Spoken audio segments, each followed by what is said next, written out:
Welcome back to The Line. New Mexico's Education Department got a huge boost in funding this session, which should help its launch of its moonshot. But what exactly is this moonshot?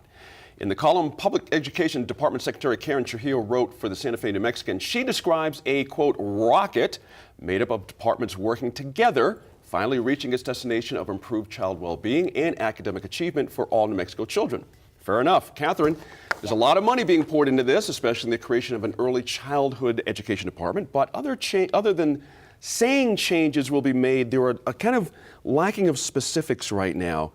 And I'll throw on top of that, if you look at the total amount of money that was now allocated, kind of in line with what the judge wanted for this Yazzie Martinez case. So money over and above that, is that the boost that should have made this moonshot what it was? What's your sense of it? Well, is it hyperbole, or are we really having a moonshot here? I guess I'll go back to what Zora Neale Hurston said her mother always used to tell her. She said that you should always jump at the sun because you may not reach the sky, but at least you'll get your feet off the ground. And so what I will say is that, you know, we've gotten our feet off the ground. Okay. I like what the Secretary of Education is doing. She's going around and listening to people. And that might seem like that's a simple thing to do or something that's obvious to be done, but perhaps hasn't been done in the past. And so she is listening, and I think they're trying to craft a plan that is going to cover not just allocating money, but also not lowering standards. And I hope that what it's going to mean is that the expectations for academic achievement are going to increase with this new system that they are crafting as they go. And so they've had a few months to get started on it. I don't expect we're going to see anything happening overnight, but they're getting started to say, so what do we need, how do we need to evaluate teachers? What kind of testing does there need to be? And not also, you know, realizing that we don't want to think that Common Core standards are going to go away. They're not going away.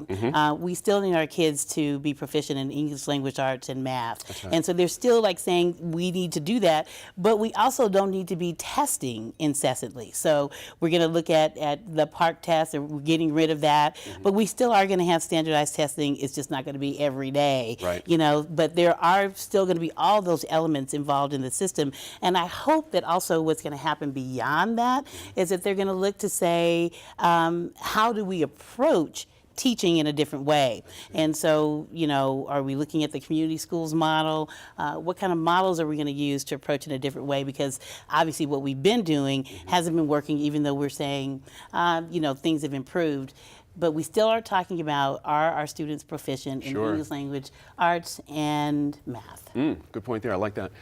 Dan, you know, this idea that, by the way, we still have to submit a plan to the feds, it's got a long way to go once we figure out what Kathy had mentioned, you know, doing the road show and figuring out what we want to do. Are we going to get to the moon, to the lunar surface here with this education idea as it stands now?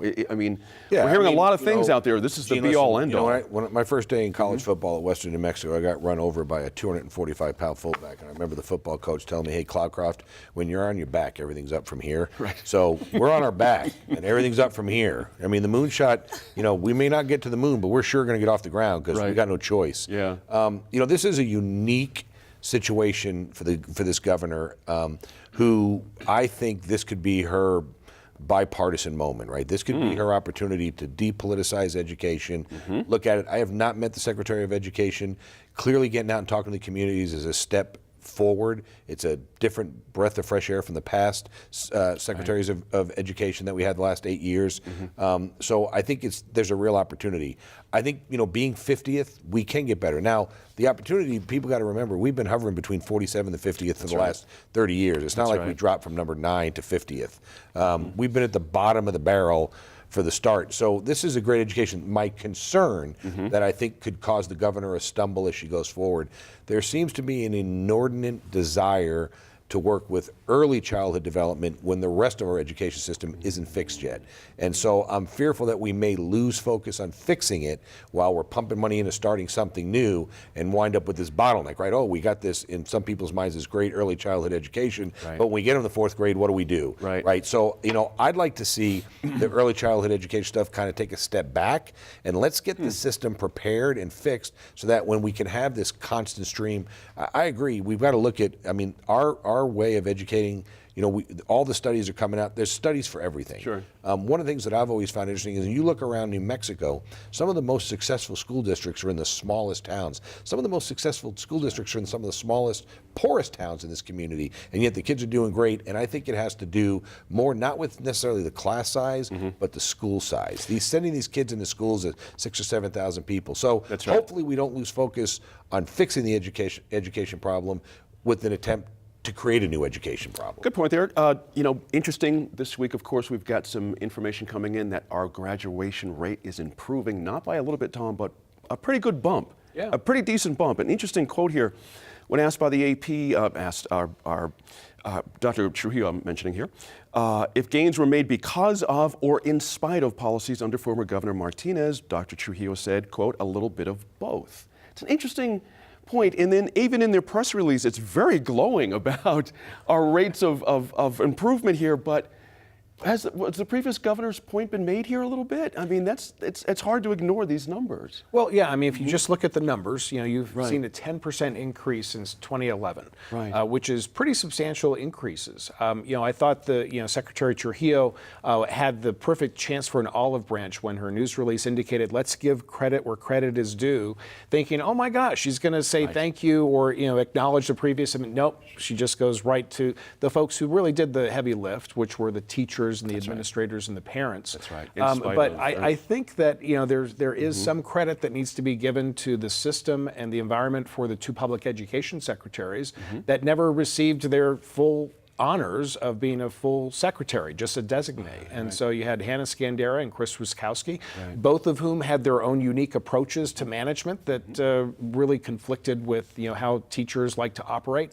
But you know what? There's a 10% increase. Karen Trujillo has indicated she wants to see that increase go up to 80%, which would be about a 6 to 7%. Still a heavy lift, but a great goal. And if we can get to 80%, then that's another reason to celebrate. There you go. Inez, at the very least, it's something to build on. Yes. Do you know what I mean? There's something there. And is there not something to be said for standards because of these results? We may not like how these standards are applied, but just having standards seems to be working a Right. little bit here. I think they've always had standards. It's just that you don't always live up to them. Right. Well, good What- point. What I saw, because my kid kind of went through school about the same time as all of this was happening, what I saw is much more emphasis on testing as opposed to learning. Right. And I think that we're going to step away from that while still measuring progress. And I think that's really important. Now, to be fair, when you're in charge, you get blamed if it goes bad and you get credit if it goes well. So whatever we think of the past education secretaries, it went up under their watch. So now you take that and you build on it. And if you look at the story the New Mexican did on education and the graduation rate, a lot of change was happening at the local level, like at the high school. They would take freshman students who started falling behind and call them. If you want to drop out in the Santa Fe Public Schools, you have to interview with the superintendent and meet with a counselor. Wow. And they tell you, guess what? You could take online classes. You can do this. So they divert you into another way.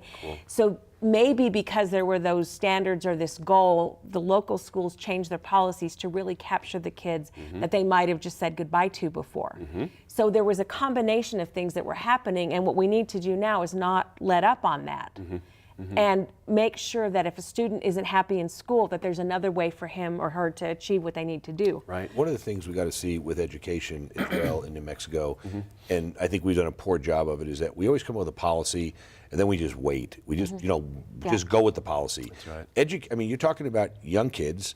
I mean, every 3 or 4 years, the whole makeup of these groups are changing, right? Whether it's the millennials or whatever, the Generation X, it doesn't matter. I mean, they're changing. And so I think this gives us an opportunity to say, look, I think the past secretaries saw we needed to start some tough love, right? We got to get serious about testing. We got to benchmark. We got to focus on understanding what the process is. Now the process, I think the next step is not to say we're scrapping everything, but how does this constantly evolve? Because I think, I look at this like a real, as a conservative, this is the example of a living, breathing document, right? As the people are changing, the culture changes, the socioeconomics of communities change, you're going to have things changing within those school districts. And we have to be nimble enough, and we should be in a state this size to be able to address those needs, to see the changes and successes. But one Well, I thing wanna that get- hasn't changed is the ruling on the Yazzie Martinez. And in April, we're going to be seeing what, if what the legislature did was enough right. to meet the demands of Judge Singleton. Now, with that said, I think that what could happen here is that the judge could determine that, you know what, you guys didn't spend enough on early childhood education. So as a result, I am going to mandate as the judge that 0.5% or 1% of the state's permanent The judge is fund gonna legislate. be used to pay for all of that. That's a good point. Got about half a minute if you could. Well, and then I want to say too that when we talk about all children, I am still perplexed that black children were not mentioned in the Yazzie Martinez case or in the bill.